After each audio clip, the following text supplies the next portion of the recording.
Okay, attempt number, well, I've lost track. Let's see what we got.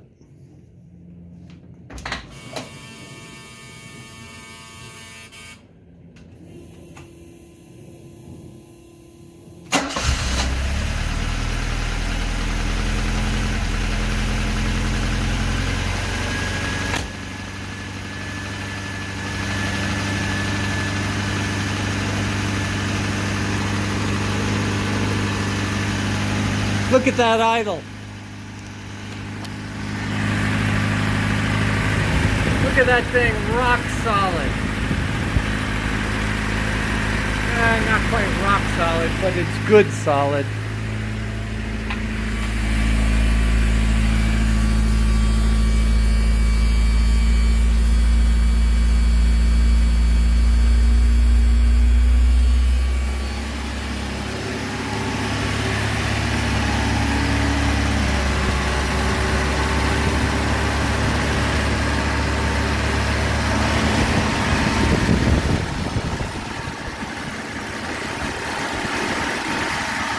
See if it calms down.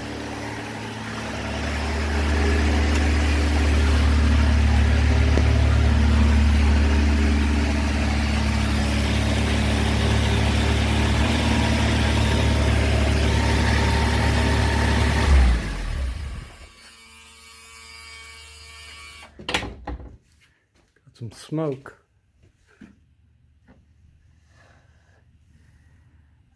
This may be okay.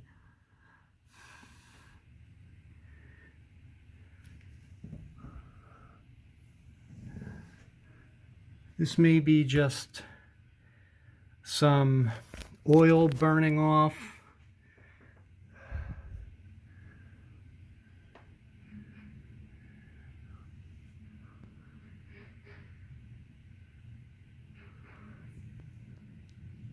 And we'll let that calm down a little bit. Let's look on the other side.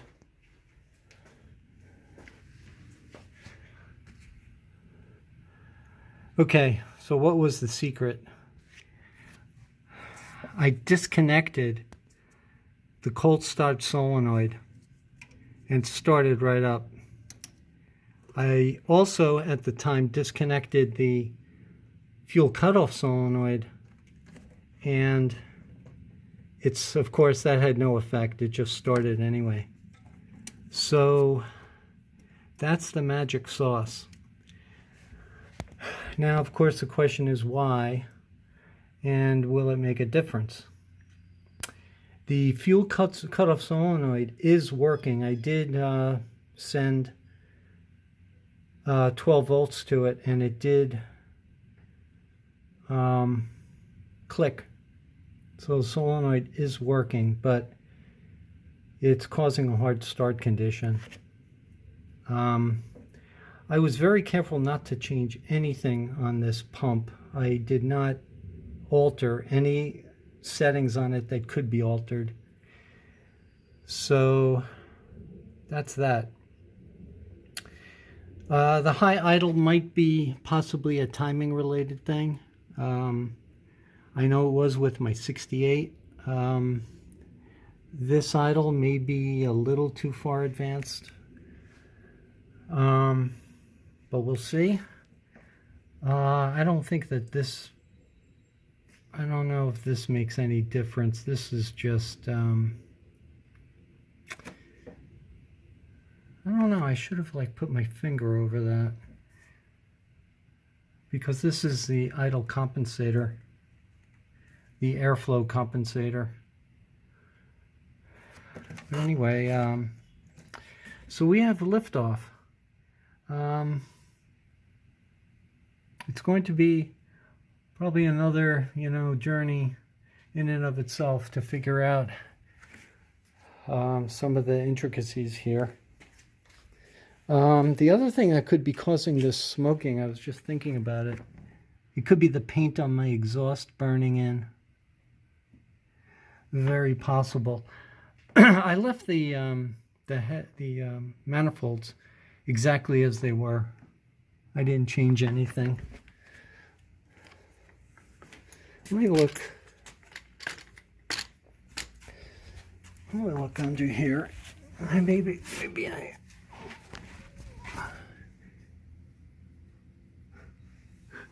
I'll tell you one thing, that manifold is hot. And that sucker is hot.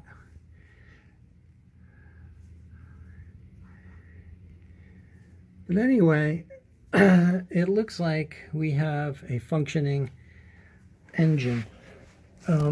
I can't speak to anything else at this point. I do not have a hydraulic system.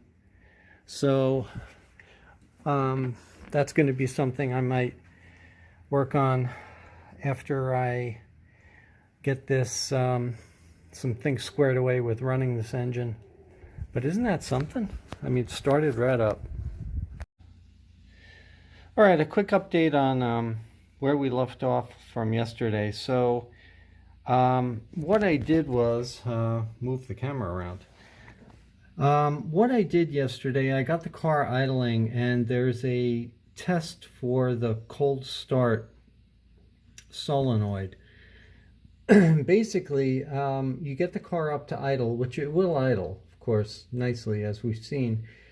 And there's a test. You run a jumper cable between the wire that connects to the solenoid down here, I should say down here, and run a jumper from the battery to the solenoid, disconnecting the cable, that the lead that's on there. And you start the car, and what you do is you blip the, I use the engine starter switch. I shouldn't say switch, I use the remote starter device I have, and I gave it 12 volts. And basically, if the car dies, turn it clockwise. If there's no change, turn it counterclockwise. And if the idle goes down about 100 or 200 RPMs, then you're right in the area. I had to turn this clockwise a good full turn. I did it incrementally in about quarter turns, but I had to turn it a good full turn, almost a little more, maybe a full turn and an eighth. Actually, you can see that's my original mark right here. So it's almost a full turn and a quarter. So that's a work in progress. Well, okay, so as I was doing this, I think I probably mentioned my main filter was leaking pretty badly. So what I did, I removed it from the car, and what I'm going to do, I think the leak is from the main bolt. And let me show you, I think, why it was leaking so badly. This is the removed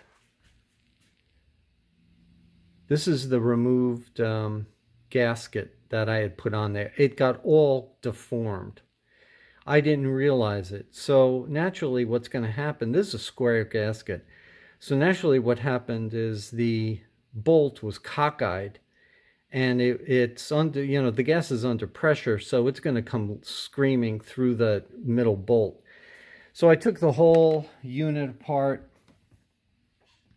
I have it downstairs on the workbench, and what I'm going to do is put a new crush washer, a new copper washer on it, and I'm going to also use just a tiny smear of sealant.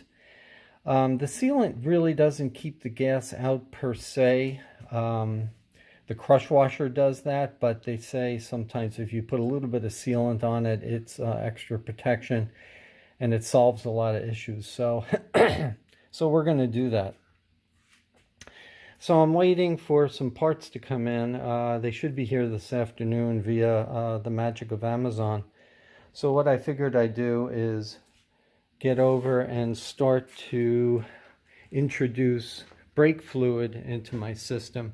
So I'm going to be loading up the brake master cylinder. I'm going to do a bleed on it, check for leaks, and you know, just do a standard bleed. I have a power bleeder that from Motive Products that I've used in the past. I also have that pneumatic one, but I think that power bleeder works the best. So I'm going to be using that and do a bleed on the brakes today while I'm waiting for those other parts. So that's the update. All right, well, I've got some disappointing news and some fairly good news. Disappointing news is that my brake master cylinder is leaking at the base. I pressurized the master cylinder and it started leaking out the back. So it's obviously leaking past the seals back here against the that's mounted against the brake booster. So I'm going to have to remove it and kind of go a little bit backwards. This is very disappointing news. On a slightly better note, at least my oil pressure light went out. The gauge isn't working, but I'm not concerned about that. It's the switch. Well, I am concerned about the gauge, but the switch, if the switch is working, it's going out when it's starting up, so I've got pressure. So I've got to diagnose that. This master cylinder is going to be a little bit of a challenge. I'm going to remove it right now, and we got to take it back out on the bench and diagnose it. This might have to go out for professional repair. All right. Okay, well, let's see if I can recap what the heck is going on here. This is my brake master. I removed it from the car because it's leaking at the back here. You can't really see it's actually where it's leaking is at that weep hole under there. That weep hole is not supposed to have any leaks. So what's happening is, even though it's not leaking out of the back, the very back of the unit, it's leaking past the last seal back here, which is approximately here, I guess, probably here, and it's allowing it to weep out.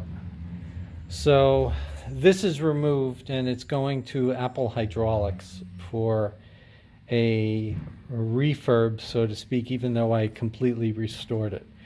But obviously this may have to be re-sleeved, although the bore looked great, but then again, we're talking about thousandths of an inch or tens of thousands of an inch, so this has to be gone over. So in the meantime, while I'm having all this hydraulic fun, I had a leak over here on the clutch master, which has been solved there, and I got myself a really nice firm pedal and I hooked it up temporarily and pumped it a few times to see if it's leaking out the back. I don't know yet, but the pedal feels really, really solid. So that's a good sign. So what I'm going to do is remove this, see if it's leaking out of the back. And if it's leaking out of the back, then this is going to go back to Apple Hydraulics also. So that's the story with this. And in the meantime, of course, I had a leak at the bottom here at that aroma block at the bottom of the coolant reservoir, which I subsequently fixed. As you can see, I put a little bit of pipe tape on there, and that seems to be holding fine now. Of course, I moved this out of the way to make room to get everything else out of here. So while these things are going to be out at Apple Hydraulics, either in full or in total or partially, either I'll send 1 or 2 units back depending on the results of what's going on at the back. I'm going to be testing the startup idle speed. And it's probably going to be something that I have to tweak with the cold start solenoid, which is still hooked up over there. So we're going to be checking that out maybe this morning after I take these hydraulics back off, and we will go from there. Okay, what's this thing on top of my car? It's my console. I took the whole console apart. I wanted to check all the wire connections and whatnot. And, well, I did that and blew a couple of fuses in the interim. But what I'm going to be doing is just testing out all the electrical connections. This was a pain in the neck to get out. I had to take the the radio out and everything else. But I think I got to the bottom of the reason why my pressure is not showing up. And it's because of the sender. I removed the sender. It's a 14 millimeter fitting nut on here. You need a short stubby wrench to get to it. And what I'm going to be doing is drilling a hole right near the E in Vedlia, drilling a hole in there to relieve pressure. These things get filled with oil, and drilling that hole will relieve the pressure and hopefully get this back to operational. That's a fix that has been long documented on the Alfa bulletin boards. Not 100%, but it's worth a shot. New ones are about 40 bucks plus shipping, of course. So we're going to get to that today in a few minutes, actually. And then I'm going to run through some of these electricals while I got all this thing apart. And test all those electrical connections. And if everything is working well, then I should be able to put the console back together. I'm tempted taking this ashtray out and polishing it up on the wheel. You know, I might do that. I really didn't want to make a whole sub-project out of this, but it sort of turned into that. So that's the update. So let me get working on this and see what happens.